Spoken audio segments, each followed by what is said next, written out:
All I had to do was be myself, and I couldn't lose. Stop crying. I'm not crying, you're crying. Now that we're best friends, a little bit about this book. My life is a recipe composed of extraordinary culinary encounters. No, I did not trek through Thailand to feast on tamarind-covered ants, and I did not backpack through Canada to roast a moose on its own antlers. Yes, I did just Google, where do moose live? But I did learn how to smear crushed garlic onto chicken with my dad and wield buttery rainbow chard with my mom. I have no idea what I learned in my second grade math class, but I will never forget how to shape crab cakes. This remarkable bridge between food and childhood inspires my original recipes and defines my playful spirit in the kitchen. Suspicious of anything that teetered into the world of formality, I chose to approach cooking in my own way. I absorbed every episode where my life intersected with food, and I allowed those moments to brand themselves onto my soul. As an adult, I found that when the familiar flavors reemerged, each mouthful would send me soaring backwards to a plate from the past. I would close my eyes and whisper, tastes like childhood. This phrase became the concept I would eventually send as part of I would eventually submit for Rachel's cookbook competition. Contestants were also asked to send a three original recipes and an on-camera cooking demonstration. In my video, I shared a special story of an English muffin breakfast sandwich. In my family, this treasured dish was dubbed the tinfoil surprise, and I enhanced it with my Fanny flair by concocting a zesty jam featuring orange, lavender, and figs. The recipe opened the door that led me into the Great American Cookbook Competition. And since my great-grandma Fanny used to say, always go out the same door you came in, I would also select it as the deciding dish of the final round. So as you hold these words in your hands, flip to the cover and run your fingers over the title of this book. These are the 3 ingredients that forever changed the course of my life. Never underestimate the fortitude of the fruits of your labor. This cookbook is a celebration and reconnection of the stories, people, and ingredients that have guided me to this very page. It's a voyage through time, where I travel backward to the visceral memories of nourishment that have impacted my life. I then resurface in the present to unravel those edible moments, and I weave them back together into eclectic new dishes. There is a children's book called Sylvester and the Magic Pebble. In this fable, a donkey from Oatsdale finds a magical rock and is granted 3 wishes. As this was my favorite bedtime tale, other than Everyone Poops, but that doesn't seem appropriate here, I'd like to tell you my 3 wishes for how this book will impact you. First, it will make you unexpectedly laugh out loud. Along with cinnamon, I have seasoned this cookbook with humor so that it's more than just a collection of recipes. It's like a lunch date with a good friend, the kind who somehow ends up with hummus on her elbow and orders 2 beers before noon. Second, it will grab a hold of you. Whether you grow your own microgreens or have no idea what a spatula looks like, I believe that each of you carries your own anthology of rich food memories in every shape and form. I hope that my stories will remind you of your own and inspire you to pave your individual path to honor those experiences. And third, this book will ignite your creativity in the kitchen. With simple techniques, whimsical ingredients, and an Epicurean touch, these recipes are meant to guide ideas from the imagination to the plate. I have created this cookbook because I am inspired by the delicious, nostalgic moments of my childhood. What inspires you? What will you create? If you knew that the secret to life was simply to be yourself, how would you change the world? You bought this book for one of 2 reasons. 1, you saw the words Rachel Ray and were so excited about making short ribs in under 30 minutes that you skipped up to the checkout line without noticing that she didn't write this cookbook. Or 2, you're a member of my family. No matter the reason, I hope you have as wildly exciting a time reading this cookbook as I had writing it. Cheers to childhood.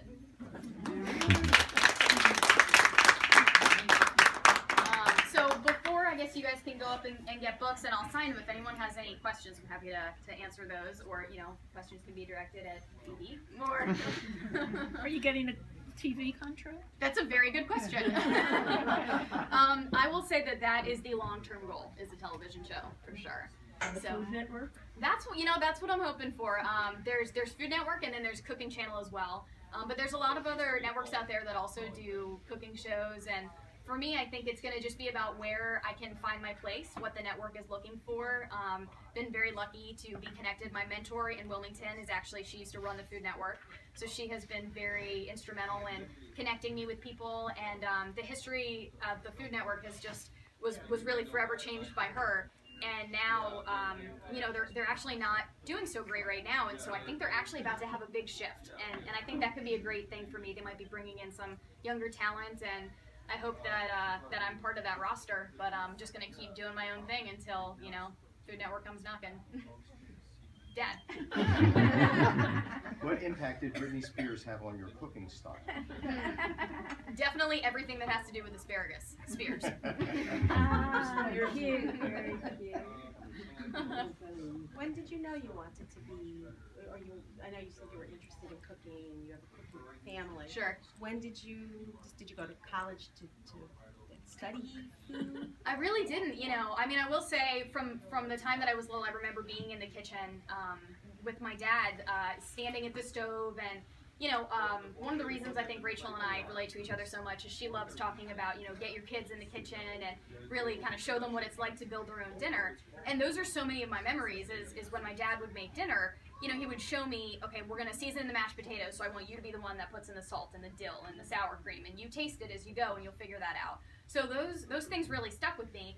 And then my mom, you know, is the one who really influenced all of the wholesome and the nourishing and the kale and the chard and all the wonderful ingredients like that. And I never even would have gone towards that style of cooking had she not, you know, been so passionate about it and shared it with me. And I found that it wasn't just healthy, but it was delicious and it made me feel good inside and out. So I was influenced by them growing up. But I will say the moment that I think I knew I wanted to do this is the very, very first catering job that I ever had.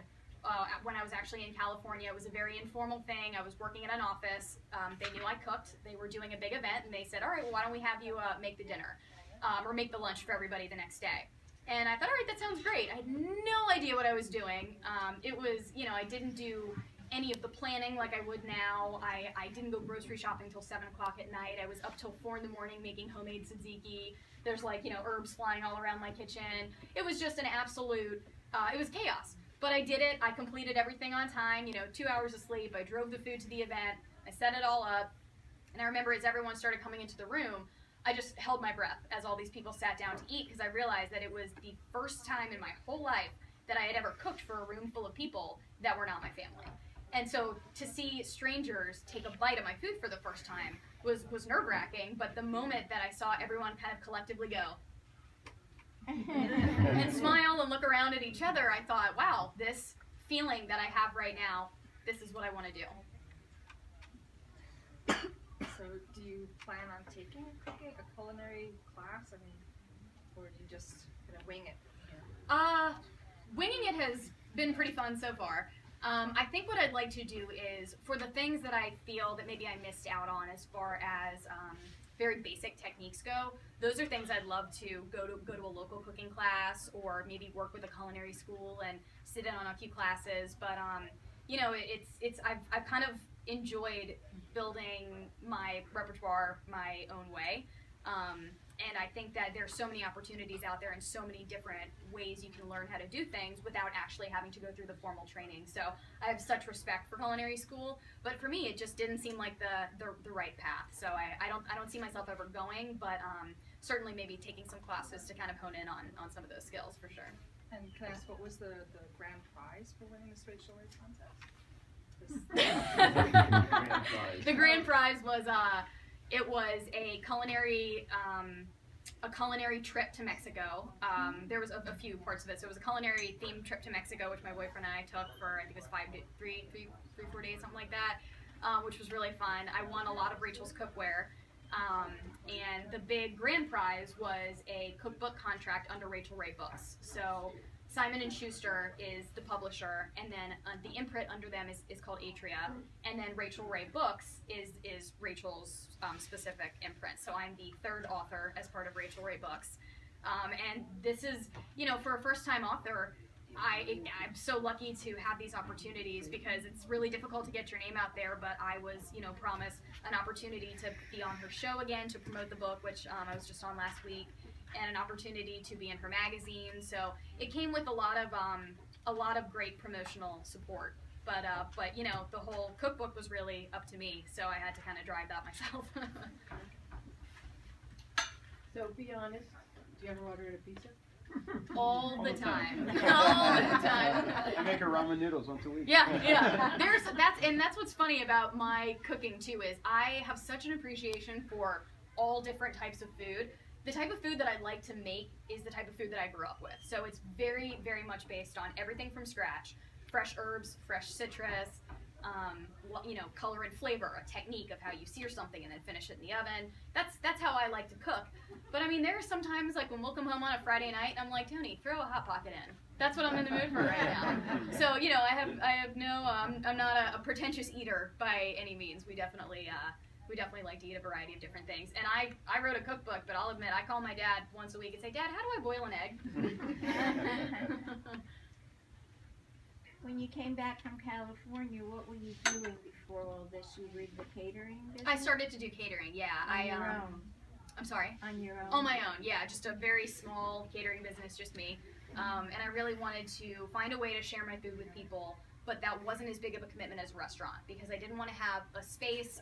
You know, the business end of it is not something I'm really interested in. It's loud, it's a lot of screaming, it's a lot of long hours. I thought I want to do this in my own way. And with catering, I can set my own menus, I can be my own boss, I can make the food as creative as I want, I can make up my own events to do. And so that's what I was doing in Wilmington for probably about a year or so. I had a couple of odd jobs and then started doing catering full time. Got very lucky. I was able to cater 2 movies that were both in the North Carolina area. Did a lot of cooking classes, and right around the time that I really started to become kind of well known as a local caterer, all of this happened, and everything has just sort of, you know, snowballed ever since. So I still every now and then I have you know, my first the friend of mine who first gave me an opportunity with catering to cater some meals for his mom and to cater a dinner at their house. I still do some things for them just because, you know, I love the idea of, you know, the people who helped me grow my business in the beginning, who were just friends, who said, all right, Fanny, we'll give you a shot, who now, you know, all these years later have continued to support me. I'm so happy to still do those things for them because they were, you know, the people who helped me grow my business and believed in me when no one knew who I was. So. Can you tell them about how you, when you left your marketing job, why you left and what your boss said to you? Oh, yeah. So I've had a lot of odd jobs. I always wanted to try to be around food, but that wasn't always a possibility. So I've had some of the most bizarre jobs. I mean, I've been everything. I've been a chiropractor's assistant. I was a personal assistant for one day. I worked in retail. You know, worked in restaurants. I've just done a million different things. So when I moved to Wilmington, I was like, all right, well, I gotta get another job doing something to make a little money on the side. And so this job opened up, and it was financial advisors, and they needed a marketing associate. So I thought, well, my uncle's in, you know, the financial world and my dad's in the marketing world, I could probably BS my way through this. So I got the job, and you know, I worked there for a couple of months, and I was able to have some creativity, but all I wanted was to be doing food and to be starting the catering company and to be sharing that with people. So I was trying so hard to do it on the side. And I think that it was just, you know, it kept pushing itself into this job I had because, you know, I'm supposed to be there working on their website, and instead I'm like typing up menus, like looking over my shoulder. I'm in meetings, and I'm the note taker, and I swear I'm like listening to everything they're saying, and I look down and I've written like seared scallops with lemon beurre blanc. Like, food was just, it was trying to just come out in any way that it could. And I think that my boss sort of saw that all over me, and he was great. He supported that I wanted to eventually have a food business and that I would try to do that on the side. But he calls me into his office after I've been working there for a few months, and he said, Fanny, you know, it's not that I don't think you're doing a great job here. I think you're very creative, but, you know, as someone who followed their passion to do what they want, he was just the most passionate person I had ever met, other than my Uncle Mitch, about, you know, being in the financial world, and was just an excellent advisor, and he was so passionate about that. He got to wake up and do it every day.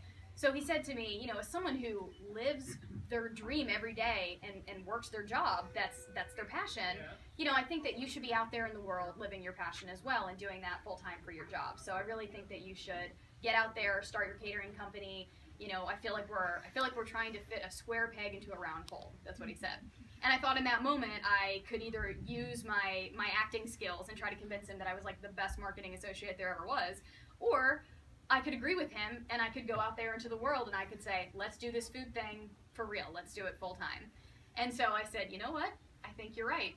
And as I went to walk out of his office that day, just as the door was closing behind me, his name was Jason popped the door back open and put his head out, and he said, hey Fanny, call us when you're the next Rachel Ray.